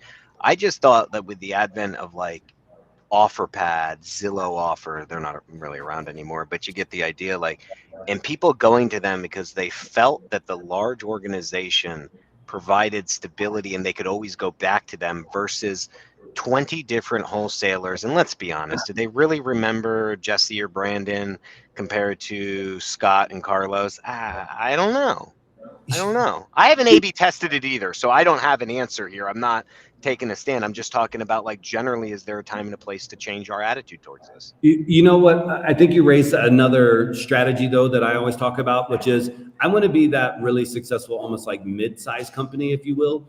I don't want to be so small in my presentation to ourselves, to the seller, that we're just some fly-by-night little local kid they've already dealt with. Mm-hmm. And I also don't want to be so overwhelmingly big that I got a huge purse. that I can just buy anything and everything at all times. So we're really very strategic about how we present ourselves and our offer. That yes, we have these funds, but while I've committed these funds to you, they're now reserved, and I can't go buy all these other houses because we don't have some unlimited bank, but we're the top local company. We understand the community, et cetera, et cetera. And so our positioning all throughout is like a really dialed in, mid-size, still not Wall Street owned. You know, maybe one day we'll get there, but you know, one of those types of companies that just there for the community, but not so small that we can be bullied out. And so our messages really do convey that, like, hey, listen, we believe in a scarcity pitch as well too. Hey, we just concluded another rehab in your area with specifics on the zip code because we can pull in, you know, name, address, zip codes, et cetera, et cetera. We're looking for another property as we talked about 6 months ago. And so I'd say that's it. But for everybody that's listening, if you don't have drip sequencing, I tell people this: if they don't have your guys' CRM and they're not using something like that can literally handle everything that they need, it does it right there. It has the infrastructure and technology. Candidly, they shouldn't spend money with me. It's like you're putting literally the cart in front of the horse. You don't want to pay for Rolls Royce leads and not have a street to drive it on. And so they need to have your garage to park it in. Yeah, exactly. Yeah, they have to. So yeah, I get where you're coming from on that. I mean, there's definitely a cart before the horse, but a lot of people would say I need the leads before I could spend money on something. But it's so inexpensive. It is. But Podio, everyone loves. I was listening to someone today talking about Podio. They're all selling their Podio systems. But anyway. Yeah. Did you? Okay. Yeah. I mean, listen, everyone's got their thing, man. And like, I get it. I think the market's changing. I think the way we look at wholesaling is changing. I think being a small local buyer in reality, even if that's what you are, is not as beneficial as being the mid-level to a formal company providing formal structure. You know, I found it interesting because I was getting calls from refinance companies, right? Because we did a test on refinance and to see how good the market was for refinancing. So I got put on their drip sequences, and I talked to one guy, and he pressured me. It was like, one, I wasn't giving him my social anyway, but within 2 minutes, he wanted my social. It was like he asked me questions. What's your address? What's this? It was like he was going through, obviously, his questions, and he's like, what's your social? I want to do a soft check. I'm like, bro, like, I'm not, I appreciate you and I really want to find out what you can offer. But I was like, how about this? Why don't you send me an email with your company info and like the products that you can offer me and what you think, and let me review it, and then I'll email you back and we'll set up a time to talk and we can go through like my credit and my qualifications. And he was like, well, I already sent you an email. And I was like, maybe. I was like, I understand, but can you send me what we've just talked about and like put it in an email with maybe your company info and stuff so I could check you out? And I told Carlos, he literally sent me an email. All it said in it was, this is the email. That was the body of the email. Okay, now listen, here's where it gets interesting and why I think things are changing. And here's what I found very interesting as a consumer. I liked what his company was offering. I did. I really thought the products they offered, their terms and rates were very good from all the other people I talked to. I didn't like him. Yep. Now, that same day, and the next day, I was in sequences for, and I'm making these names up, and Ashley, Tim, it all with the same branding, all different. So I said to myself, and I was like, this is the same company that I really liked. I just didn't like John over here. So I filled out, and I got hit on Instagram, text message, and email by 3 different sales reps for them. And so I filled out an Instagram for the one lady, and then I texted back the other guy, and they both got back to me. Talked to the one guy. He's like, and I did the same thing with him, and we talked, and I was like, hey man, it's pretty late. Like, I'm literally eating dinner with my kids. I was like, call me tomorrow and let's talk. And that's true. And he's like, okay, here's my time. And I'm like, cool, we'll do 2 o'clock or whatever. Never called me. So exactly. And I waited. I literally told my wife, I was like, hey, I got that call with that person. I'm going to go out there. I want to see what this is about. Never called me. Never texted, nothing. So then the girl sets up a time with me, and we get on the phone and we go through the whole process, and I listen to her pitch and all this, and very good. And I said to myself, I was like, man, if I was that company, that's right. Because the company doesn't lose money because the reps failed to perform. I, as the consumer, love the company. I don't care about the rep. I care about what that company can give me. In this case, it's terms and product, right? What are your thoughts on, do you feel like there's obviously people don't do this now, maybe they do, but like in our space, but do you feel there's a space for this in our industry? Like treating it as a company and not this, because what if your rep, and you know as well as I do, like when you called those ones you were testing out, those reps fumbled it. Yeah. But what if you checked out their website and you're like, man, that owner with his dog and his wife and his 3 kids, I really want to work with him, but oh, Carlos was so rude. Yeah, I think that maybe over time that what I'm about to say dissipates, but still the avatar of our average seller is a senior, and they're more relationship based, and they are going to buy the person almost as much as they're going to buy the product, if not more. And I think relationships and sounding cohesive and coherent and slowing your pace with that lady from Georgia is going to be different. And I think that and I don't know obviously the logistics of what you're doing, but people only move forward because of greed and need. And, you probably put up with the BS because there was a monetary figure where you could make something more by going with them than somebody else. So your threshold may have been different than the psychology of somebody who's got a daughter or is a crackhead living in the house. They've been putting it up with it forever. And so they just need somebody to talk to tell them about their situation and hold their hands a little bit, et cetera, et cetera. So I would err on the side of no, not yet. But as more seniors pass away and the world goes to the Uber versus the Uber style versus going to the Italian restaurant and knowing the owner who's cooking for you and is going to come to the table, I think what you're saying probably becomes more relevant. It's just my 2 cents. Do you think then that, that junior acquisitions model, right, where lead comes in, and I know big teams that do this, right? It gets assigned to the senior acquisitions, but it's a free for all. Anybody can call, anybody can try to connect because they want as many touches as possible in those first day, 2 days, 3 days. Do you still feel like that's a good model? Because a junior acquisition person could get on the phone with that senior and then have to hand it off to, senior acquisitions dude who's going to make the offer. Are you against that model or for that model? No, I'm for that model, and I guess you just hope that everybody didn't fumble the bag like that first guy. Like the first guy had the opportunity to close the deal. And so his desire for gain of that product was stronger than the actual sales agent's desire for gaining his business. He would have stuck through or whatever the situation may be. I definitely believe in a fronter closer model. Also believe that there should be certain places that the beginning person can take the ball all the way up to. You really shouldn't be crossing that certain line. And I'm a big advocate of a Hollywood pitch. And what do I mean by Hollywood pitch is it's a presentation, bro. It should feel like you're in seats watching, for me, an outside observer, I should be able to, I'm watching a play, I'm seeing a movie behind the scenes. And so, no, I think that, I think it should, as long as everybody knows their roles, stick in your roles and rock and roll. So multiple acquisition, because I know a couple teams that do that where it's it's a free for all. The lead comes in the system, 5 people could call it, doesn't really matter. Whoever gets a signed contract. Boom. Now, see, but where I think people mess up in this industry, in a lot of industries, I don't want to pick just up on this industry, but really, are all 5 of your agents the same? No, they're not. So hopefully your top agent isn't waiting. Somebody else, there's got to be some type of scoring system or different buckets or different categories. There's no reason why your guy who only produced, 20,000 in revenue last month has the same opportunity as the guy who did 180,000 in revenue last month. And if you do have those equated, then you need to do something on your side to prevent that from happening.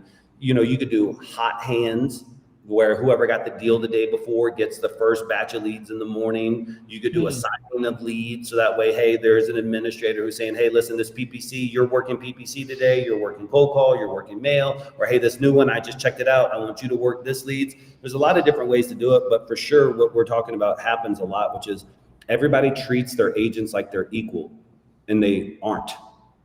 This is a sports game. You would never be like, all right, we got 3 quarterbacks and we're just all going to be first string. No one would ever do that. What sport team would treat every player the same? You don't. You shouldn't. And you shouldn't allow people to get the same amount of opportunities until they've earned more opportunities. Yeah, but like, okay, let me play devil's advocate with you here. Now I get this deal, and let's just say I'm either the top, well, probably not the top performer because he's probably he's there for a reason. Let's say I'm your Yep. second level performer or something, and I get the lead, and we go for a follow up call, whatever it is. Like I haven't gotten to the offer yet. We've done all of Yeah. it, and now we're gonna wait for the offer for the second call. And I get on the phone, and that person doesn't pick up the phone. Now, do you allow me to keep that lead? Or should it go back in the bucket for everyone? How long do you let me hoard? And because there's somebody I differ with on this, and there's a different people think that you shouldn't be allowed to hoard leads, and other people say once it's your lead until it goes into a like a canceled disposition, like we call them dead leads, even though they're not dead forever, just a disposition. But if it's alive and you keep pushing out this follow up 1 week, 1 month, 1 month, and you're manually following up, how long do you let me do that? So what I love about this conversation is I've seen every player out there. My answer is going to be different than some of the biggest guys in California because I watch some of these guys fight differently. So I don't know if there's a right answer. I can just tell you what I believe is the right answer, which is the way that we do it, which is we just limit the number of callbacks. And so whether it's 15 or 25, it kind of varies depending on how many closers we have. I make my closers cherry pick which ones because they're all like squirrels. They'll just start hoarding them. You know, before you know it, they'll have 75. But if you limit them to 18, then what do they have to do? They say, ooh, this was a good one. Boy, I want to save this. Now I got to review my other 17 and say, which one am I willing to release back to the crew? And then it goes right back out to the crew. So by setting that cap and forcing them in a really good throttled cap, not like 50 where it doesn't matter, but something in the teens or the low 20s, whatever it may be, that forces them to keep on reading their leads, looking at their leads. God, do I really want to keep this one? Do I really want to keep this one? Now I'm gonna lead it back out to the cloud. And so it creates a different synergistic energy between the closers there on the floor. And ironically, well, not ironically, but I asked that question because, so Investor Fuse, the way we designed it, or John, like when we talked about it, John had put in there these features where you can set a certain amount, because that was the philosophy that I always operated on. It's like I'm always split. I want you to hoard your leads, but hey, I'm going to give you, I have 2 rules, right? And so Investor Fuse is set up. You can have a quantity of them, and I get to set that 10, 50, 100 if I want you to. Yes. And then also, if you miss a due date, person. per person, if you miss a due date and it goes uncontacted for so many days, it automatically releases, it goes back in. So if you're not doing your job, so like it automatically, so you could set up rules in Investor Fuse where automatically release, go back to the bucket, and the other guy, the hungrier guy or whoever gets it, because hey dude, I don't care if you were on vacation, I don't care if you were busy, but after a day or whatever you set that parameter to, you lose your freaking lead. And that's it. I love it. I'm excited. Yeah. So I think there's a hybrid. I think what we're saying, if I'm like summing this all up, there's a very hybrid philosophy here between even the way you attack leads, like nationwide, not nationwide, but not just one metro. Like you could scale with moderation and strategy. It's the same thing with the team.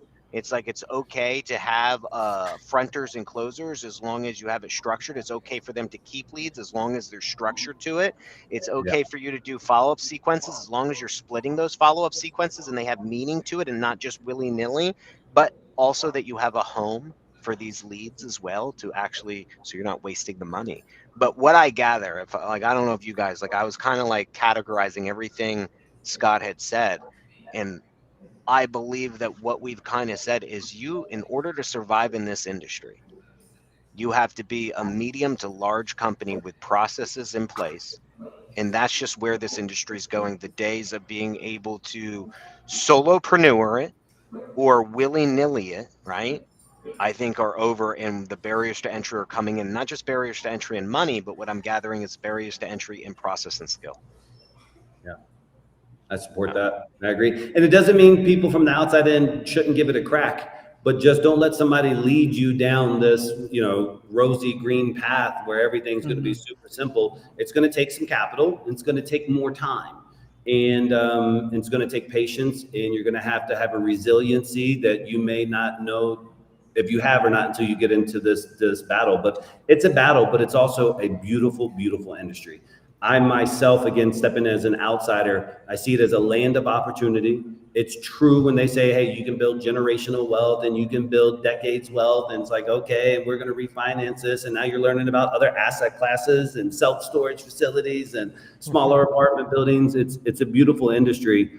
But you really have to be disciplined and hold yourself accountable and hold your team accountable.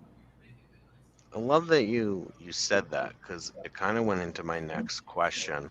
It's kind of like where everyone comes in. So like, and I know you probably talk to a lot of people looking for your services, and maybe they're all hungry in the beginning there. I want to be the biggest wholesaler. I want to make $100K a month. I want to make $300K a month. I want to make $1 million a month doing wholesaling.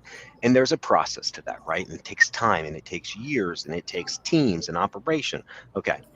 Do you feel that wholesaling is only the beginning of the journey, and that the most successful people generally pivot from wholesaling, or do you find that the most successful people only do wholesaling? And when I say wholesaling, I just mean whether it's wholetailing, novations, whatever that is, flipping inside wholesaling, keeping a deal for yourself, all that. Or do you find people saying like wholesaling is part of the process of growing a business, is a great learning, or it's like, hey man, like this is it, this is how you build that wealth and the way to do it, and the best people only do this? What do you find when you, because I know you rub elbows with a lot of these people, like what are you finding their thought process is? Yeah, I think that answer's changed since I got into it. You Why? know, I saw the economics. I saw a lot of wholesalers who were like, one day I'm gonna be an investor, and they really just got addicted to the drug of wholesaling, 15K rip, 15K rip, 15K rip. And they never really mentally prepared themselves to get into the larger spreads, but more exposure, right? But now what I see more so than that is how much easier it was for the investors who want to throttle down some of their flips, who are now going into wholesaling, or are picking up and increasing their blend rate of wholesales versus takedowns. So I definitely see a lot more of that. I see a lot more right now investors adding in and expanding some of their wholesaling than I see wholesalers going into the investing right now. Interesting. So you're seeing more people coming into wholesaling than From you the are investor side. than from wholesaling into investing. Is that more for the money or just for the deal flow? The exposure. They're like, bro, it's just, we're seeing our spreads get thinner and thinner. We're going to cherry pick the deals that we would have done 18 months ago. I'm not risking right now. I just got burnt on this other deal. So I really see it as an exposure side. They just want to, and they want to be direct to the seller more versus buying from wholesalers. A lot of these investors used to go through these knucklehead wholesalers, and the deals have gotten so wonky that they're like, screw this. Like, I'm just going to get into it myself. Lack of transparency. Yeah. 100%. Yeah. I had a quick question on the dispo side, real quick, just for payment, because I love how you paid out the acquisitions. What's like fair for JVing deals to pay out for dispo? And I know you help folks out with that. But like, 50-50, say Papa P and 50-50. What do you think? Yeah, that's the industry standard. I just to nudge everybody else out, I do 40. I do 60-40, 60 to them, just because everybody's offering 50-50. What about 70-30? No, I'm not. I can't do that. You now you're 70-30. Go for it. No, I was curious, because I see that argument too on like a lot of Facebook groups. I'm really aggressive on underwriting the deal before I ever market it out, though, and I would wager 7 out of 10, if not 8 out of 10, we reject, just because if it's coming from my social following, for sure, the rejection rate is ridiculously high versus from my clientele. That's a significantly different avatar. But from the social guys, it's just people, they don't know how to, again, it's very rarely the buyer side. We have all the tools out there that we need to locate the buyers. It's almost always the offer side, because we'll get offers from our buyers. They'll say, hey, listen, I need to be at 70. I'm like, well, damn, they locked it up at 110. We got a problem. Yeah. I mean, I guess the 50-50 thing has always come down, because it's like, well, you got to spend money to do the dispo stuff and market it, and maybe you're hiring runners to go out, whatever it is, right? Like, there's always that splitting of cost too. That's interesting. 60-40, I'm not complaining, right? Like that's, I always thought 70-30 was a wild split. I wouldn't be able to invest the time into it for that, and it's a lot of headache, and it really is. And the worst part is when you do get a buyer and you do get an offer, and then you find out something was wonky on the seller side or the wholesaler side, or there's just so many out there. I don't work with any daisy chains. I just don't need to be seventh party to a transaction.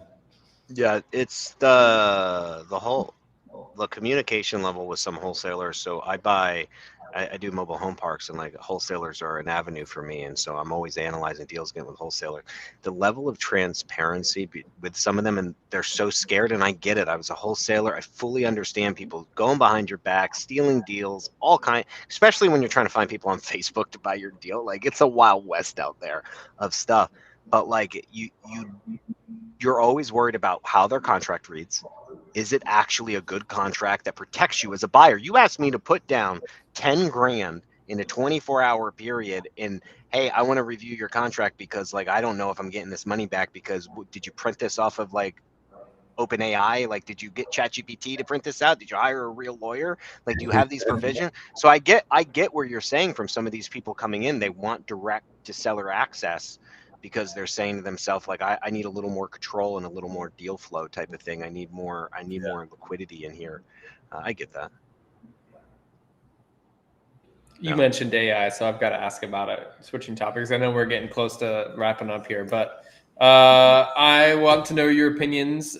You obviously generate a lot of leads. I want to know your opinions on AI and lead generation. There's some rulings. I think it's on the FCC's table that anybody that is using AI in communication must acknowledge either voice or text, that an AI is writing this and speaking this versus a human.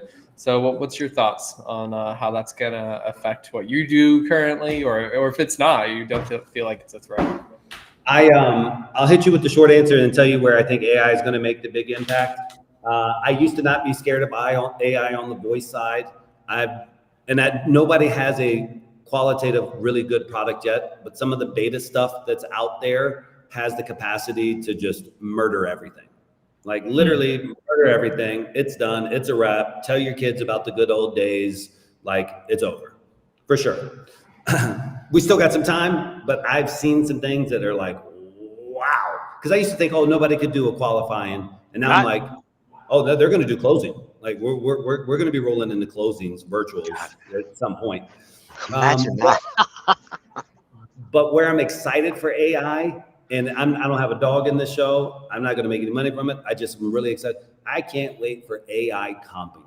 I can't wait for me to be able to just plug it in and know exactly. And I don't want to run the formulas. I don't want to ingest all the other datas, but I can't wait for AI comping to help me go at scale, shooting offers out that make sense. And now all this market-based knowledge that we needed, I don't need anymore.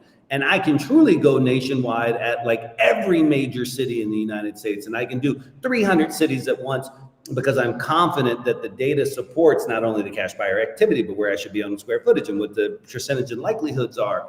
That's what I can't wait to, boy, once that's out, I'm going to be slinging offers. Yeah, you would, I could see how that's possible though. If you had like a work scope builder software, combine the pricing from that into something like an investor lift, combine the pricing from that, you combine all that together, you could create that with enough data sets. You just need the accurate pricing models. I could see that. I was laughing. I'm sorry. I laughed. I was just thinking in my head, how fucked would it be if you found out you just got ripped of equity from an AI robot? Like you don't even know. You're just sitting here getting beat up on the phone, just rebutted and objection handled, and then you sell your house at like 60 cents on the dollar. You fucking code a piece of code robot like you just got manhandled by not even a real person. And I was like, man. And where this is really going to come into play though is, and I'm not even speaking to myself, but the guys in India or wherever don't give 2 cents about whatever US regulation there is. These bots are going to be flying into the United States. We don't care. Nobody cares. Those leads are going to be getting slung hot. There's going to be so much flying into the United States based off of automations and, you know, what they're doing with the voice tonalities now. Because that's the thing. I was like, oh, you're not going to get tonality. And I've heard some of the most amazing, empathetic power pauses now. And I'm like, wow. It's you know, it's something that I'm being a little hyperbolic, but it's coming, and thankfully it'll eat up from the weakest first before it gets to the biggest. So I should be at the end of that devouring food chain, or else I'll be able to watch my death for a longer period of time for this marketing channel of outbound, it's coming though. Like, I have no doubt about it with what I've seen, that it's coming. Nobody's really brought a quality one to the marketplace yet. I've tested all the players out there because I'm like, I'll just fire 185 people. Let's roll. And they all suck now, but it's coming. 18 months. I think in the next 18 months we're going to see somebody have that capability. I don't know the pricing for it. I don't know how it'll be, but like where we've been tracking it for a while, we had somebody who talked about this about a year ago, and John had me test one, and I was tearing it apart. I was like, just like you, there's no pauses, the sense of fake. And then so recently I was looking for one that I wanted to train on my voice to read some stuff for like this blog that I do. And so I was testing out like Resemble and these different AI voice trainers, and it's still not there to where I would put my name on it as like what I'm going to send out to my people. But like, I was like, wow, this is like, I remember I showed my wife and I was like, this is legit. Like, it's not there, but like compared to last year, like I was mind blown at like how good the voices actually create empathy. Not 100%. You could still tell the pauses aren't there. The like change in the tone, like it still needs to work on the change in the tone based on what you're saying. But like, bro, it was good. It was good. And you're savvy, right? Now you're calling a 57-year-old, and this is where it really gets bad, or a 67-year-old person, and you've masked your grandson's voice from his Facebook or Instagram posts. I mean, there's mayhem ahead of us. Yeah, there's scams going on right now. I was watching this news article or watching this news video, and they were saying that you need to now have safe words with your family because, yeah, you saw that, right? Like, you need to have safe words because that's happening to multiple people. Send me money, mom. I'm stranded. And the mom sends money because, again, like they're not, they're not smart. Yeah. And it's like you need a safe word like Apple or something like, hey, and I don't know, dude. Like, there's nefarious things you could do. I think there's some good things. I think customer service will be the first of all. Yeah, 100%. And almost real-time response now with AI. Like, it used to be like 10, 15 seconds you're waiting. I mean, when OpenAI released out its, what is the O model, whatever it was, that's close to real time. And that's like a publicly ready model. You already know that there are like 2 to 3 versions ahead on the back end. The O model that you're talking about, I've seen some things that are just literally mind-blowing with that. And so also for me, I know that there's a curve where that benefits me because there's some really good rock star people out there that are doing customer service who aren't doing sales that really just wouldn't give this a try yet. But now as those careers wind down and now they're going to be looking for something. And what's really cool about where I'm at, dude, I have teachers that like English teachers that work with us. We're the highest paying call center in the state. And so we're attracting just anybody with English fluency into our office. And so, for every loss, there's a gain. So it'll be interesting to see what it does for our industry. I think that there's enough tools out there right now that although we're kind of saying, hey, you got to be bigger out there. If you use the right CRM, if you use the right data, if you're using the right KPIs tracker and your CRM can do that, you can be more robust than you really are. Yeah. I can't wait. But yeah, John, I agree with you. That you were waiting, like that software you sent me last year, you'd say something and you would wait 10 seconds for a response. That's not the pauses we're talking about, but it'll get there. Would you, I mean, dude, I don't know if you can even answer this, but like, and you don't have to. If I came out with this software that was perfect and you loved it, it was Scott Morse approved. Morse endorsed. Yeah. Oh, that's good. Would you go 100% AI for sale? Like, let's say it was that good. Would you get rid of human? Like, do you feel somebody like you with your skill, your organization would ever make that transition if the software was past your test? But you couldn't afford not to. You just couldn't afford not to because you'd be bullied out by people who can offer different value propositions in the marketplace because their capital costs are less on their product because they're not feeding 185 humans. Even if I didn't morally want to, what else can I do? I'm a business guy. I got to keep some people employed. And so I'd be 100% down.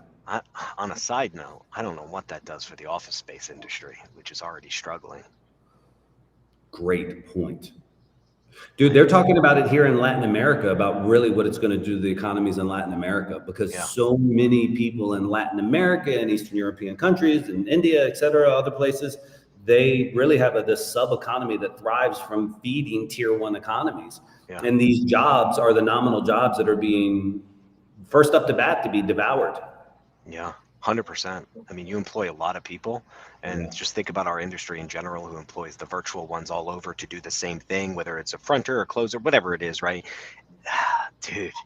Accounting too, you know, with AI and some of the analytics that we're able to see on our data side, and we're still more on the analytics. We use some really creative BI tools to give us some additional insights. Whoever saw my screenshot the other day on Instagram, that was from our BI tool. It's not AI, it's really just a visualization of the data warehouses that we have. It's no forecasting, it's not really giving me any strategy.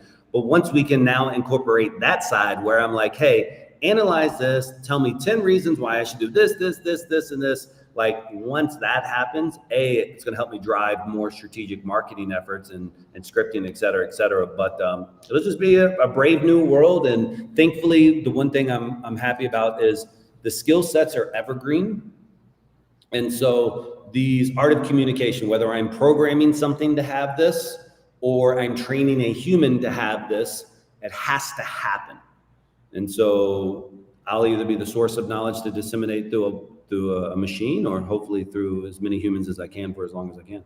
Well, I mean, at the same point, like you still keep some of your employees. Maybe the guy who trained all your stuff is not going to stay on board and train your AI models and make sure they're up to date. So like there's still a level of employee. It's just now those bottom tier employees now need to get the skill set to become that next level tier employee to be able to stay. It's the same, you know, the same concept as the McDonald's burger now needs to be good enough to operate the robot who makes the burgers type thing. It's just you got to up your skill level. It's just a different thing. Yeah. I get that. Yeah.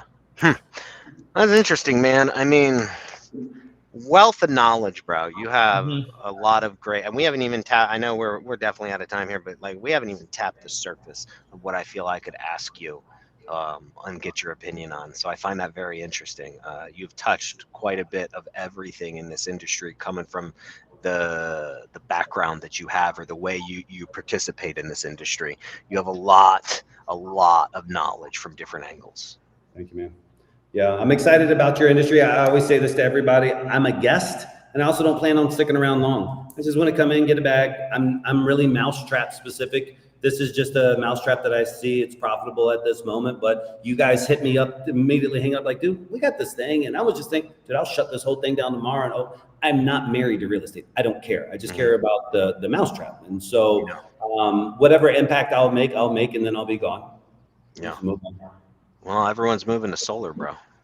A lot of wholesalers going to solar. Those guys, those knuckleheads pitch me all the time. I am excited about mortgage, though. I'm really excited about mortgage. I have the data that supports all the refi. I mean, I own every single address out there, and I know all the mortgage details. I'm really dialed in on that. So I'm really, really excited about what's going to happen on the refi side. Fill out one of those forms, bro. Fill out some of those forms like I did. You'll be. Yeah, I'm excited. It's not time yet, but sometime within the next, hopefully, 6 to 9 months, I'll open up.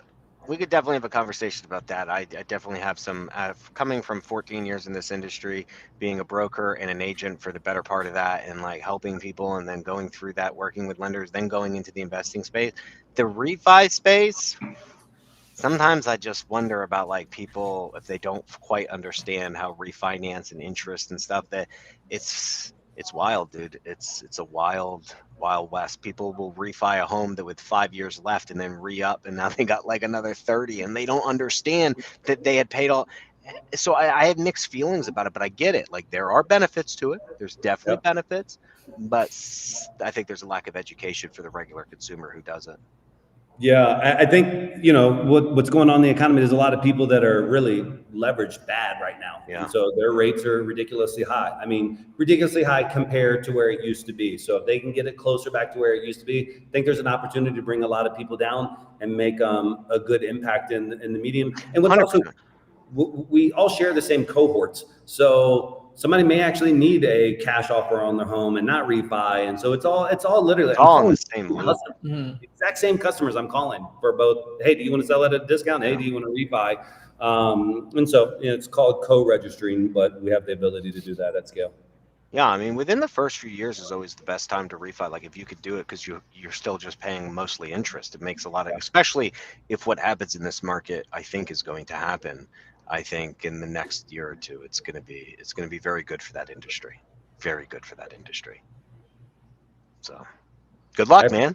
Good Dude, luck, I appreciate it. This is a great combo. And dude, anytime, any way I can provide value, I stand by. Dude, what we didn't get to talk about is some of my avatar and the amount of avatar that uses your guys' ecosystem. And so I'm proud of you guys. I appreciate the impact of having a quality deliverable that you guys do. And I look up to you guys. You know, you guys are here, you know, established. And when I came in, I knew about you guys. I followed some of you guys. And anyways, it's cool, man. So I'm very humbled by the opportunity to come in here and share the little insights that I've gotten in the past few years. Little is a very Appreciate humble it, way man. of saying it, but yeah, thanks, bro. Thanks, bro. It was a mega impact. I really appreciate you. Cool. Lock and load, dude.